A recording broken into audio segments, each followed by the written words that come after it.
Here's the thing.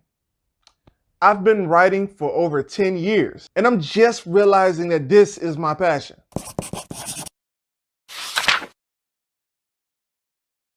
So story time.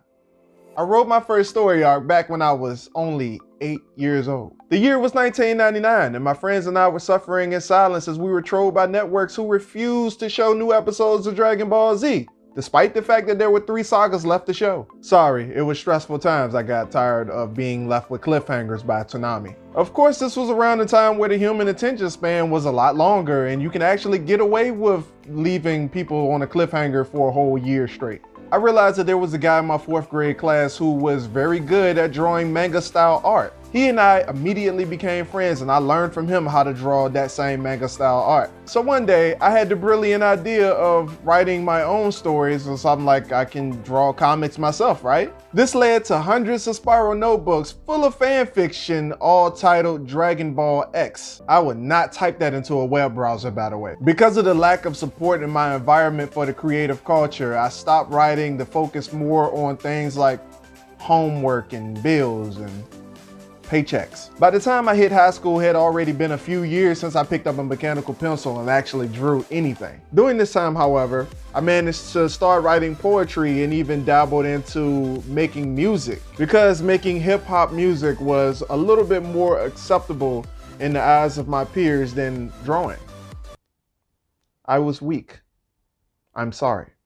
I became a hip hop artist, and I even produced my own music, and I'll go ahead and play one for you in the background. I always thought I would become a hip hop artist, but that didn't necessarily play out the way I thought it would. I released an album early 2018 called Reverb Silence, and there was supposed to be a sequel album to Reverb Silence called Echoes, a play on words to the aforementioned album, and I made all the beats and wrote all of the tracks for it and never recorded any of it. The old saying goes, where your focus goes, your energy flows, and that definitely applied to my literary work versus my music.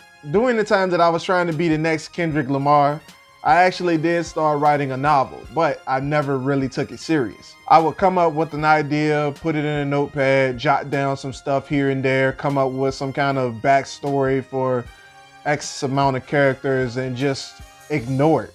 I even had a list of characters and backstories and bios for each of them. At the moment that I realized I was focusing on the wrong thing, I pulled together all of these files, all of these notes, all of these character bios. I realized that I had over 150 characters, all of these backstories, rising climaxes, sagas already lined up with nobody actually writing them. I started writing my first book on this iPod Touch back in 2010. The draft for that book was trash and all over the place, and I kind of wish I still had it so I can post it somewhere.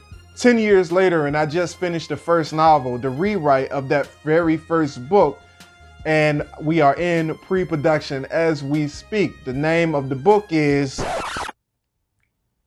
You're actually going to have to wait for that. Stay tuned to the title of my first novel in a future video. But this book will be the first novel in my sci-fi fantasy series. I write because there is something about creating a world at your fingertips. I just get so much joy doing it. It's just something about immersing yourself in this fictional world that you wrote, and you can actually see it on paper, especially if you don't necessarily particularly like the world around you and where it's heading. I write because I have a vision of seeing my work captivate the world in a major way, and I aspire to do something different that has never been done before. Well, that's it for this video. Be sure to hit that like button and subscribe to my channel, and make sure you hit that bell because you do not want to miss the content that is coming. Until next time, folks, Aaron Mack out.